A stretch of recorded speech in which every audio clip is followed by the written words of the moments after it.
Today on the Bar Business Podcast, discover why authentic bar identity is the most powerful marketing tool you'll ever have and how to create one that resonates with your ideal customers.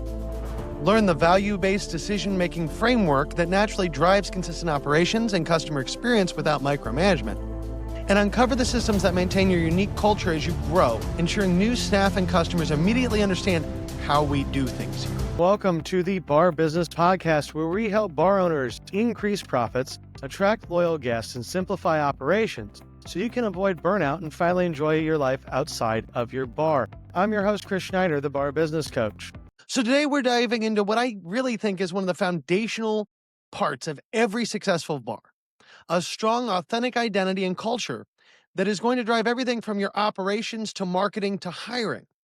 We're going to explore how to develop this genuine bar identity, how to establish the values that you need to make great decisions, and really the nuts and bolts of how to create a culture that naturally attracts your ideal guests and staff without a lot of effort on your part. Honestly, this is one of the wonderful things about culture is once you set it up, and it's not easy to get a culture in place, but once you get the right culture in place and you have that unique identity, it becomes a juggernaut. It builds on itself constantly over time. And the reason why we have to do this is because the bar business is, if we're honest, very competitive, right? In most markets, and I'm sure most places where you guys are, it's not like there's no bar around for 20 miles. There could be a bar on the same block.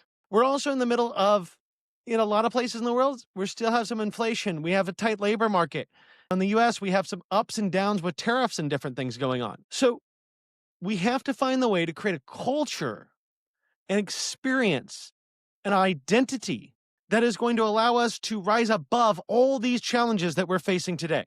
And the real thing here is that most bar owners are approaching the idea of culture as an afterthought.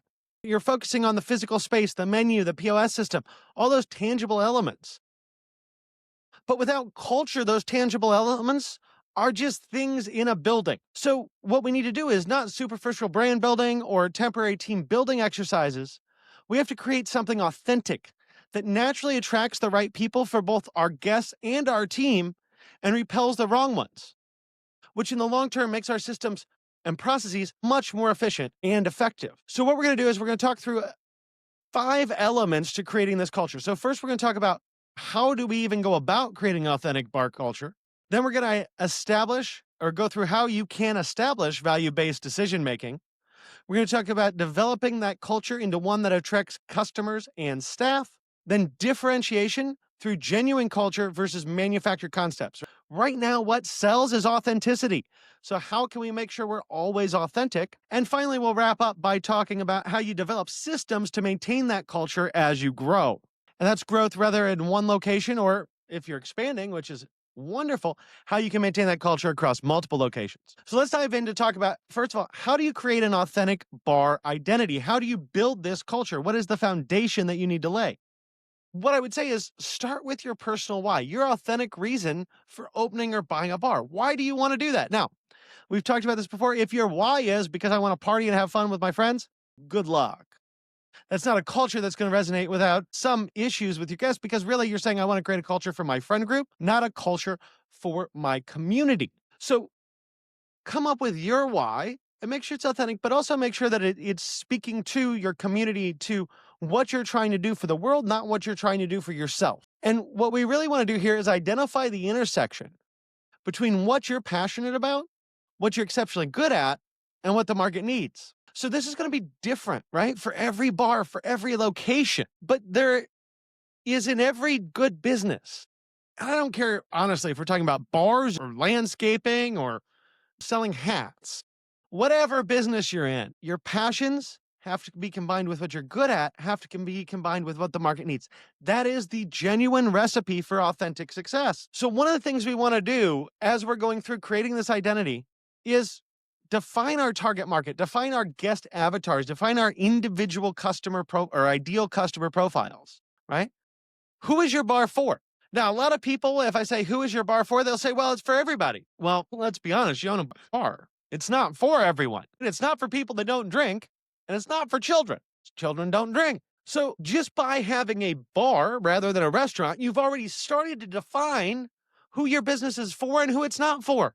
But we can get even more specific, right? And I think most of us know intrinsically that the dive bar is a different clientele than a high end cocktail lounge. So, who are you building your business for and who is it not for? And start to describe those people, right? What is their income? Because in a lot of cases, we choose different establishments based on our socioeconomic status. We choose different establishments based upon who we want to be around. So, what does your customer look like, both from a demographic standpoint, as far as like income and maybe even jobs, what they do, how their life works, but also from a psychographic standpoint, right? What is the psychology that's bringing people in? Is it just a neighborhood gathering place, right? A lot of neighborhood bars, we can actually say, okay, it's not for everybody, right? It's not for children, but it's kind of for everybody because we go across socioeconomic lines. But other places are very, very specific, right? A high end club is definitely not for everyone. So define that. Now, once we have defined who our bar is for and who it's not, and we understand what we're passionate about, what we're good at, and what the market needs, and we found that convergence, now we need to articulate an origin story that connects emotionally with our guests and our team. And that origin story should speak to the people who your bar is for, and it shouldn't speak to the people who your bar is not for.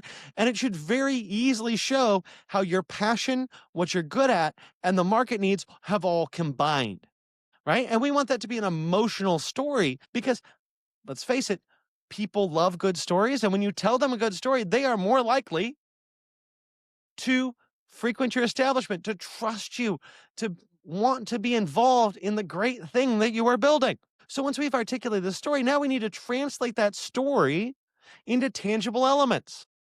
And when I say tangible elements, this is everything from your menu to your lighting, to your music, to your brand experience, right? We want to bring that story forward in everything that you do.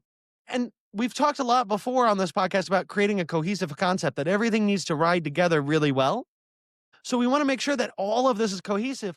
But when everything relates back to the story, when everything relates back to the actual reason you are in the business, it's very hard for it not to be aligned. Now, if you have an existing bar, right? This all sounds great if you're creating an establishment, but what if you're not? Well, then I would say you need to conduct a brand audit. Identify the disconnects between what you intend to be in your identity and how people actually view you. And once you've done that audit, once you understand, okay, here is my ideal customer, here is the story I want to tell, here is how my passion, my skills, and the market need all come together. If you see a disconnect between that and where your brand currently sits, well, then let's come up with ways to move your brand towards what you want it to be. Now, I would suggest that you take all of this, the story, the tangible elements, and you kind of put that together in an identity document. And when I say an identity document, I'm not talking about writing a book. I'm literally talking about a one-pager. One page that clearly communicates to your new team members, your partners, your suppliers, people that you work with, what you are and why you are. That shows that identity. So once we have an idea of what that identity is, once we've figured out the story, now we need to work on values. Because once we have values, we can make decisions based on those values. So what I would encourage all of you to do is to identify 3 to 5 core values that generally reflect what matters most to you and your vision. And we want to translate abstract values into specific behaviors. So we need to make sure those values are the absolute core of that story that we just worked on. And then figure out, how does that translate into real actionable behavior? And so the first thing we need to do is we need to get those values figured out. Now, if you want to have an easy way to help you get those values determined, you can go to barbusinesscoach.com/links.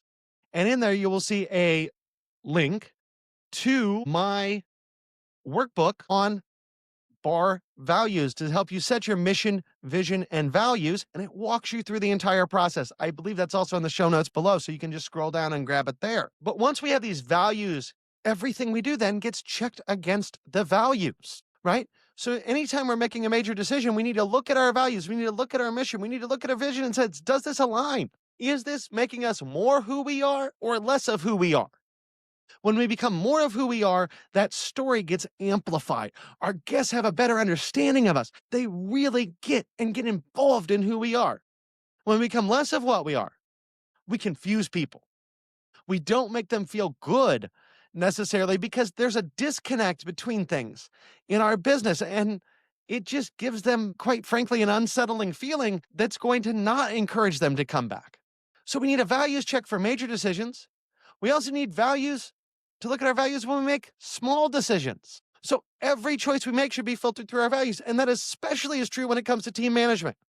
When we're writing people up, when we're dealing with employee issues, we should always relate that back to our values and use our values as the grounding framework for everything that we do. Now, when your employees, when your team does really good and they hit those values, we need to make sure that we're sharing stories where they have exemplified those values both internally and publicly, because that's going to reinforce them.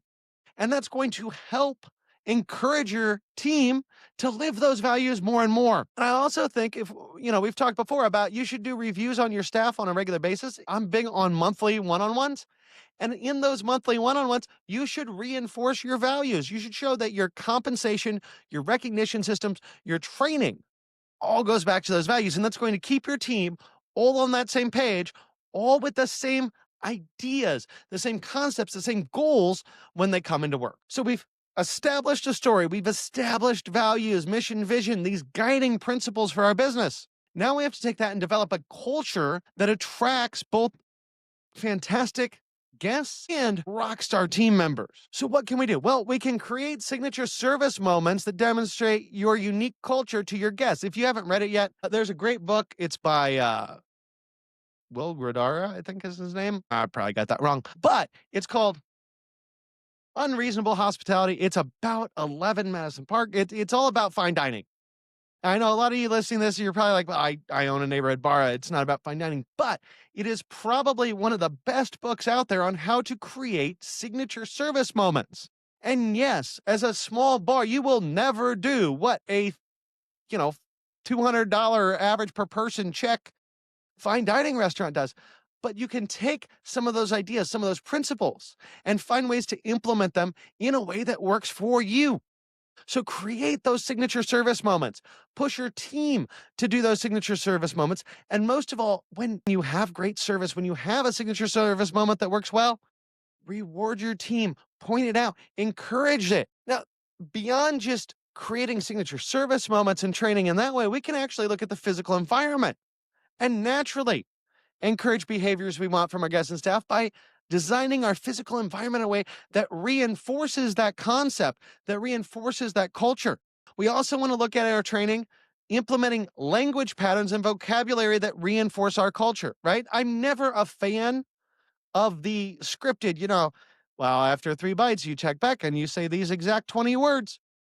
Yeah, no, that just makes you sound corporate and you lose your authenticity. But language is important. There's a reason why you'll hear me normally say team instead of employees and guests instead of customers.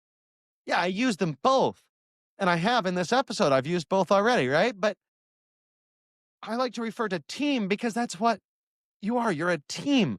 They're not employees. They're not your staff yet. I mean, they are, but we don't want to look at them as the staff, as the help. We want to look at them as the team. You're not managing a staff to do things properly and formally. You're encouraging your team to go out there and win the game every day. And I talk about guests rather than customers a lot of the time because we want customers that are treated well. And if you think about customer as kind of a blah word, guest has all this emotional meaning behind it. When you welcome a guest into your home, that's a much different mental framework than taking care of a customer. So look at language and vocabulary that you can use that's going to reinforce your culture. And then as much as you can, right? And I obviously don't always use the exact words that are going to reinforce culture, but be mindful of that and try to use them as much as possible and try to use them in a way that your employees, your team picks up on that vocabulary and starts to use it themselves. You can also develop rituals and traditions that are going to strengthen team bonds and create memories. Now, what are those rituals and traditions? It can be as simple as a 4th of July party at somebody's house. That's something we did for years at my bar. We would close every 4th of July. We'd have a party. And it was great. We had a great time. It was relaxing. It was the team. Some regulars would come frequently too. But it was just a nice way to spend the day and have a social engagement that wasn't at work when the bar was closed, when no one had to worry about anything. Now, when it comes to your guests, obviously, you're not going to invite all your guests to a team bonding experience, but find ways to honor your local community and incorporate those roots into your bar, right? How can I be more local? How can I speak more to the culture that exists around me that my guests are immersed in day out because it's all about where we live. And so when we do all these things, what we're essentially doing at the end of the day is creating a culture of attraction where our existing staff is going to refer like-minded potential new team members, where our guests are going to tell their friends how great it is. So we have to make sure that we don't just establish values and use them in decision making, but that we actually build that into a complete culture that is going to guide, infect everything in our business. Now, one of the things that you need to be careful about here is that a lot of times we look at corporate, they have manufactured concepts, but what we are looking for is genuine culture. So what do I mean by that? Well, we have to identify what makes your bar genuinely different from competitors. And this isn't just superficial, right? That's the manufactured concepts. It's superficial, but we want genuine culture. So we want to develop a category of one mentality, right? The funny thing is, in the bar industry, a lot of people talk about how bad the competition was. And I'll tell you, when I owned a bar, not once did I think about the competition. Well, I did, but I was worried about what would make my bar better. What makes me more me? What can I do to develop a better customer base, better guests, a better team? And that wasn't based upon what other people would do, but it allowed us to create a culture that wasn't duplicatable by our competitors because we had the mentality that we are the one bar that does things our way. So, yes, you must have authenticity and values and culture to get here. But once you do, you become a category of one. And that means that you can leverage that authentic personality from your team rather than looking at forced manufactured personas. It means that everyone on your team can tell great stories that communicate your unique differences to your guests. And again, you can design your space to reflect that genuine culture rather than following generic industry trends. You know, I think all of us have been on vacation somewhere and we've gone to a bar, and usually, my experience, it's one of these everywhere, almost. But you find that unique bar that really speaks to that. I remember being in Belgium once, and I went to this bar that had, I don't know, a book about 100 pages long, probably. It was thick, of all the different beers they had. And it was just known for being, I think it was the bar in the world with the most beers. But it was Belgium. So they were all, a lot of them, not all of them, but a lot of them were local. And they had the stories behind them and they had the story of the bar, and it all worked. Now contrast that with a bar I went to years ago in the Virgin Islands. It was essentially a pirate ship. It was a old, I think it was a trawler that they made into a bar. And it was a crazy party spot because it was full of sailors doing sailor stuff. But that's a unique atmosphere that doesn't exist anywhere else on the planet in both those cases. So be that unique person. Leverage that authenticity in everything you do, in your space design, in the way you tell your stories, in the way you train your team. And then once you have that, now we can align your marketing to highlight those cultural differences, what makes you special, rather than price or product comparisons. Because I'll tell you right now, if I was going to the Virgin Islands again and I wanted to party, I'd get a boat and I'd go to this party boat bar if it still exists, because I've been there before. I know it's awesome. I know it's a party. I know there's nothing else like it that I've ever been to.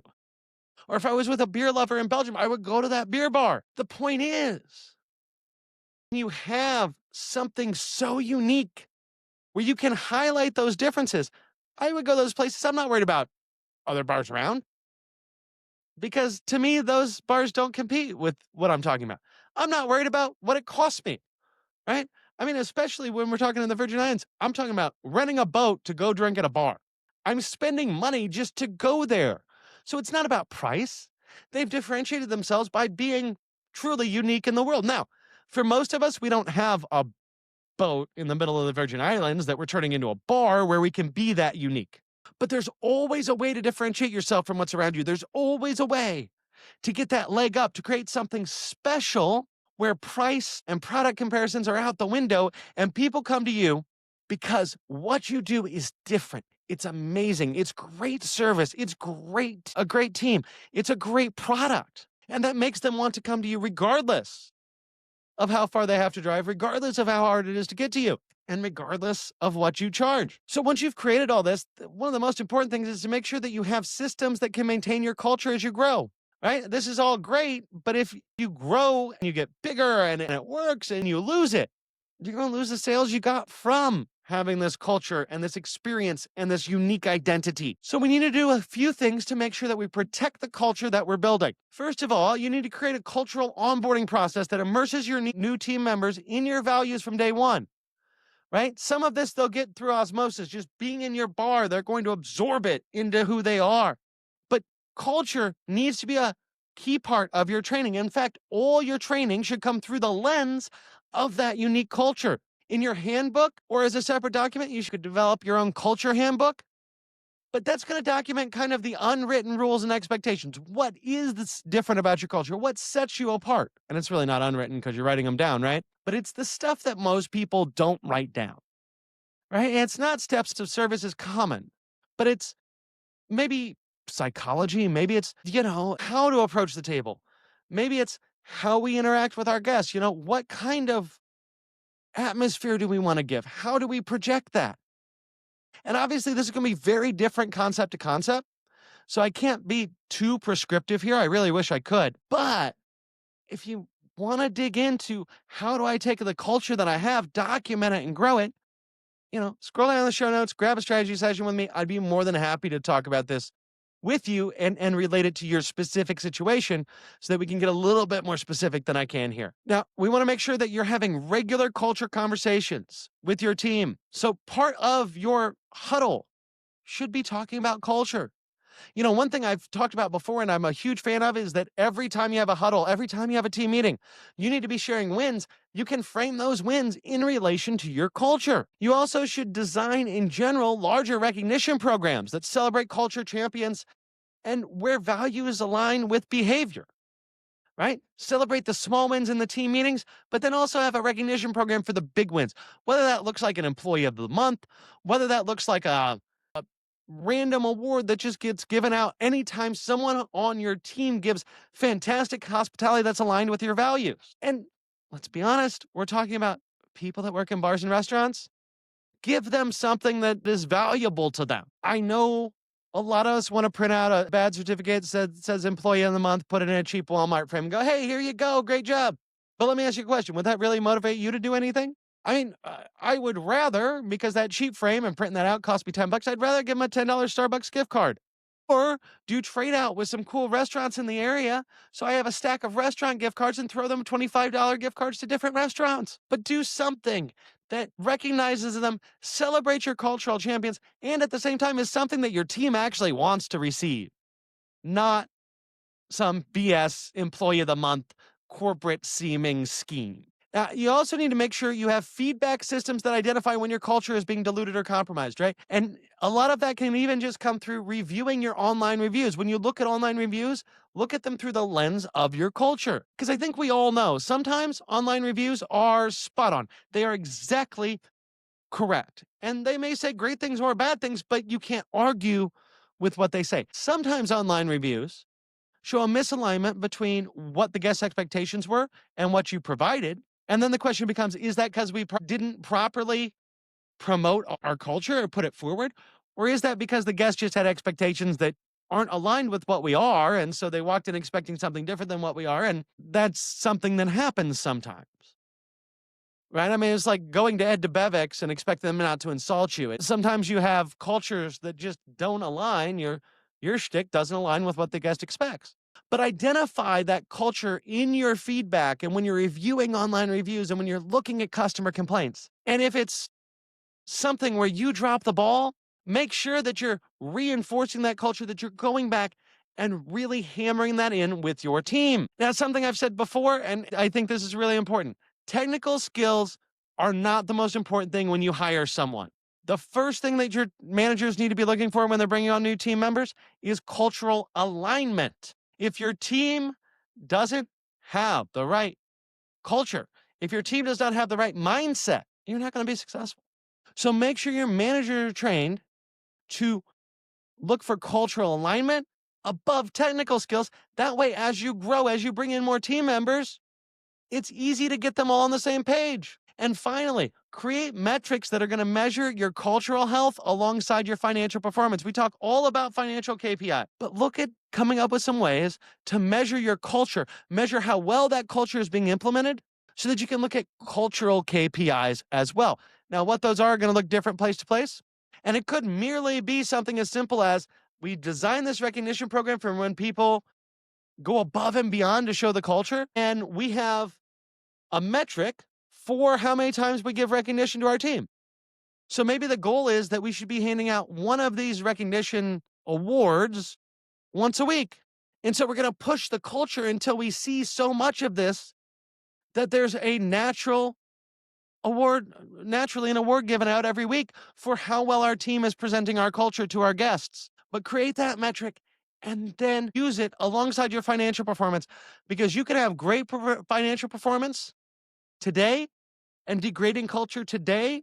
And that degrading culture is a sign that that financial performance in the long run may slip. So you can be looking financially great, and culture can be the leading edge of understanding future issues in your financial metrics. So to wrap us all up, we've covered 5 components of building a bar culture that drives everything else. Creating an authentic bar identity that resonates with your ideal customers, establishing value-based decision-making to ensure consistency, developing a culture that attracts the right guests and team, differentiating that culture through authenticity and genuine culture rather than manufactured concepts, and implementing a system that is going to allow you to maintain that culture as you grow. Remember, in this industry, right, we have tangible aspects that are easily copied. Your drinks, your food, your furniture. I could copy all that today, right? The culture, that's what's going to separate you from the guy down the street. Because even if you had the exact same menu, the exact same furniture, the exact same build out, those 2 bars will be completely different based on the culture in them. So culture is how you get ahead. Culture is how you differentiate. So I would encourage you, if you haven't done it, start by identifying your personal why. Go down in the show notes, grab that free workbook on mission, vision, and values. Build out your mission, vision, and values, and then use those to guide your team, guide your business moving forward. That about wraps it up for today. If you enjoyed today's insights, make sure you like, subscribe, and leave a review. If you are ready to take your bar to the next level, schedule a strategy session with me by clicking the link in the show notes below.